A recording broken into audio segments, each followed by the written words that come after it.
All right, from Matilda's Multimedia in Courtney, BC, you're listening to the Edible Valley Podcast. I'm your host and chef, Jonathan Fraser. And I'm your co-host, Darren Howlett. Thanks for joining us again as we go on our culinary adventure of the Comox Valley and beyond. We're setting up a new shop again. Yeah, if anyone just noticed that things have changed a little bit, like our whole opening. Yeah. It's not studio live. Right. We're now in Matilda's Multimedia.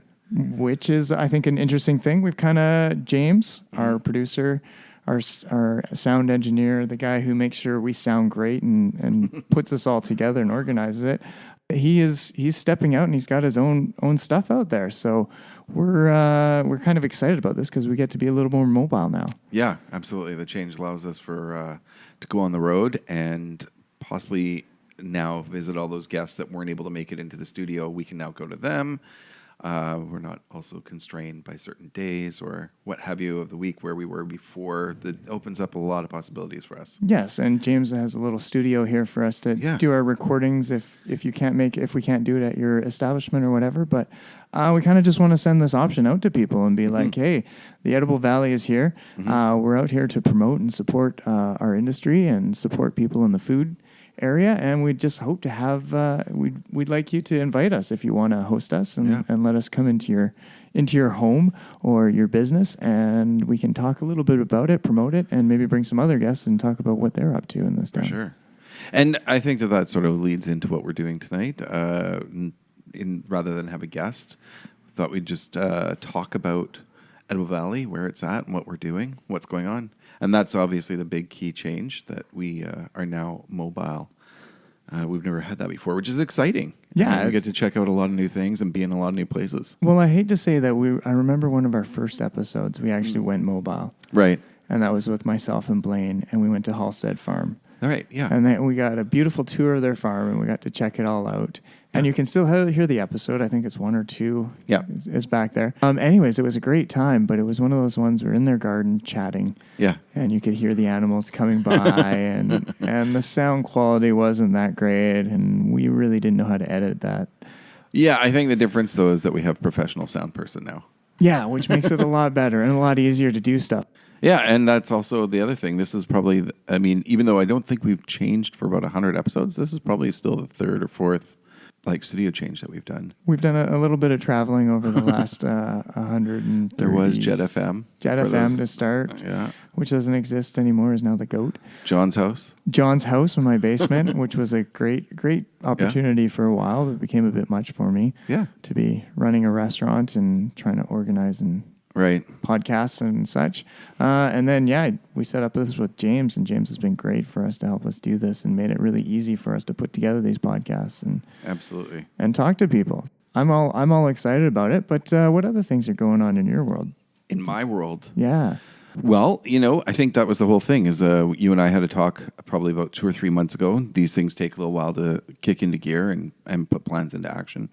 We've always wanted the Edible Valley to be a little bit bigger. We always knew that we could push it in directions where it could be busy or better and broader and reaching more people, but we just have never been able to accommodate our schedules to make it work.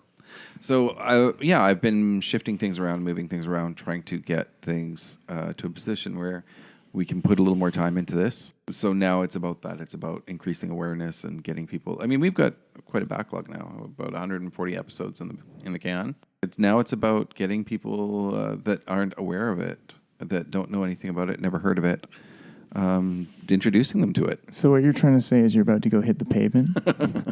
That was the plan. That's over the next 2 months, going to pick a couple of days and go out there and introduce myself or us to a lot of local businesses that maybe we want to reach out to get them on the show, or maybe we think that they'd be a good sponsorship partner, or even just get some flyers up in the windows or educate some of their staff or about what we are and maybe get them talking about us. Well, that was an interesting fact because we were talking about this and I kind of just want to bring it up. But you were sort of talking about how you wanted to go out there and sort of showcase and be like, these are the things we touch on. Yeah. And, you know, we talk to chefs. Yeah. So we talk about menus and recipes and foods. And Yes. you wanted to break it down and be like, here's 6 or 7 episodes that you can listen to if you're Right. interested in different menu ideas or food ideas. Right. And then you were talking about, here's some of the farms that we talked to. Right. And what they're doing on those farms. And then we've got certain people that we've talked about composting. We've talked Absolutely. about diets. We've talked about wine,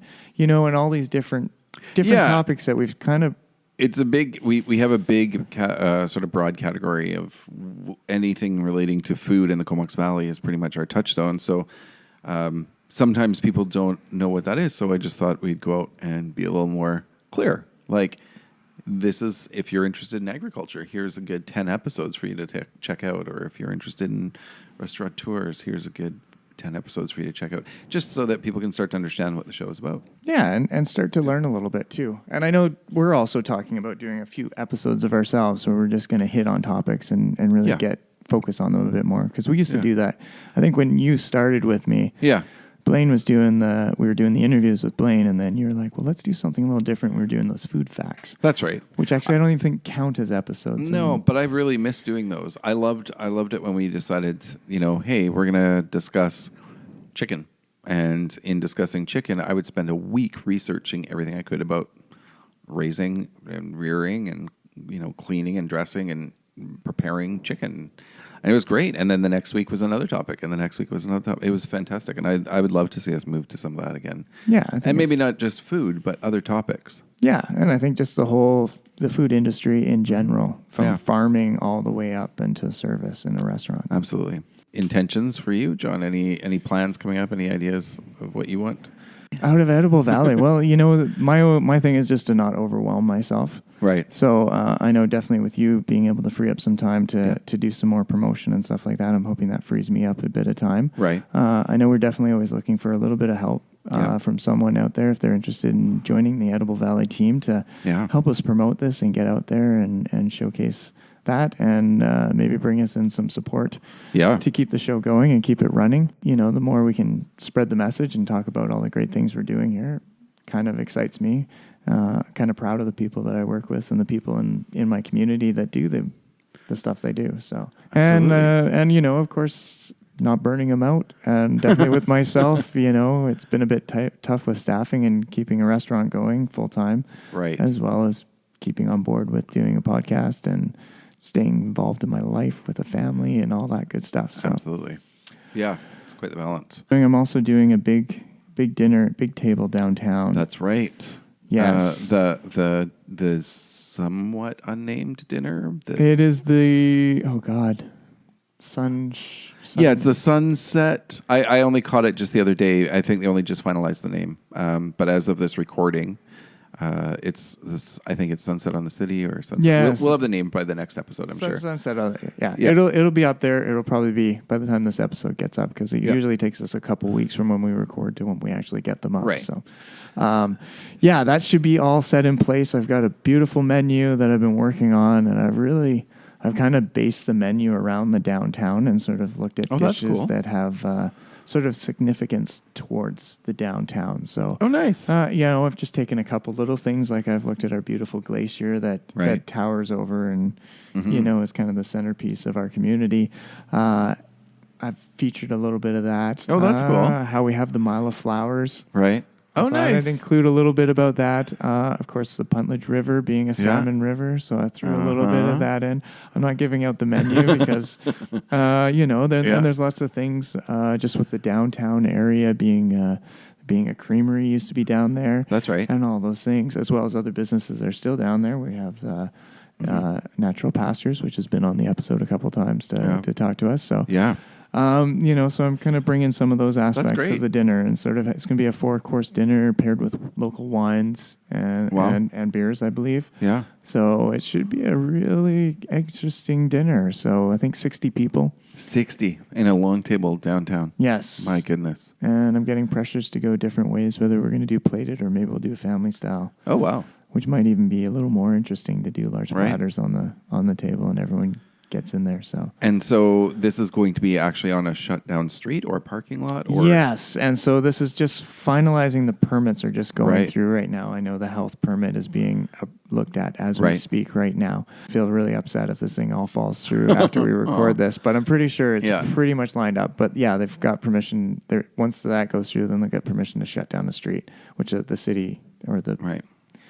It shouldn't be an issue. So I'm hoping it should all fall through. So okay, well, you can always check in here for more updates as time goes on, as we get closer to it. Yes, and I think just beforehand, we're going to get Dawn from West Coast Provisions, who is the one who's actually organizing and setting all this up. And we're going to get her to sit down and we'll do a full talk about the whole thing. Oh, so, great, yeah. Yeah, this is kind of just a prelude to what's happening and hopefully it'll all run in perfect, smooth. So, speaking of which, I think that it being that this is an episode where we are talking about the future of Edible Valley and where it's headed, I know that in the past we've really had struggled sometimes to do a regular scheduled show, and I think that that's one of the best things about this switch to the studio is we're not going to have those run-ins. We don't have those scheduling concerns and conflictions where we weren't able to record episodes, and so it puts us back into a regular routine. So I'm looking forward to that, being able to put out the regular amount of episodes that we're used to,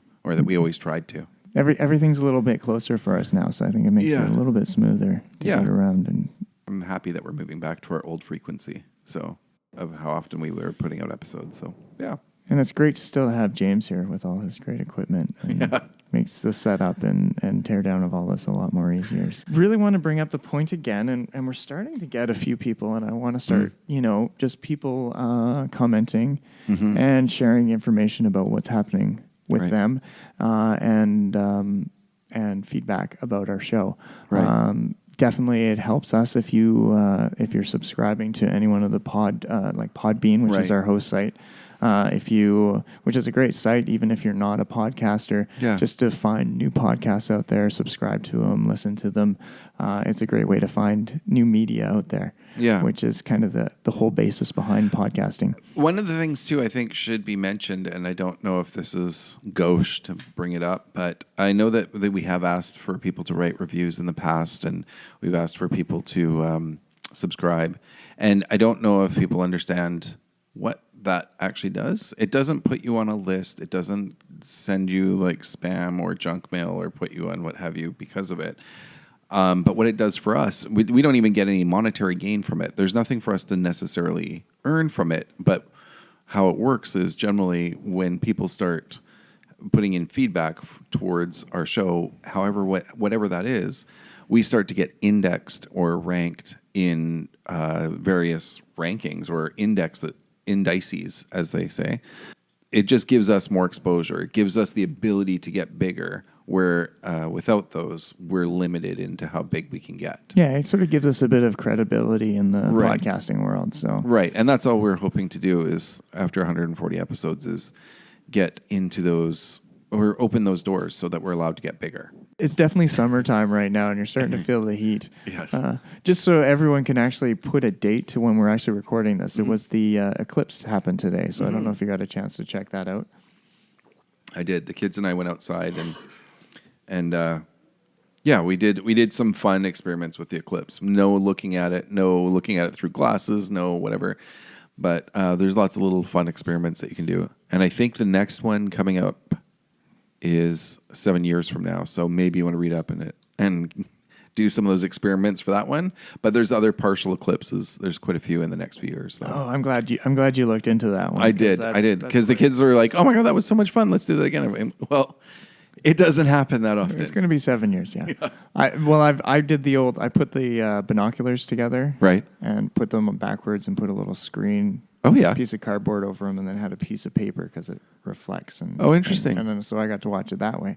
So I think I'll take that apart. We did something very lo-fi, very simple. All we did was we put various little pinpricks from a pinhole to about the size of, say, a pencil. Right.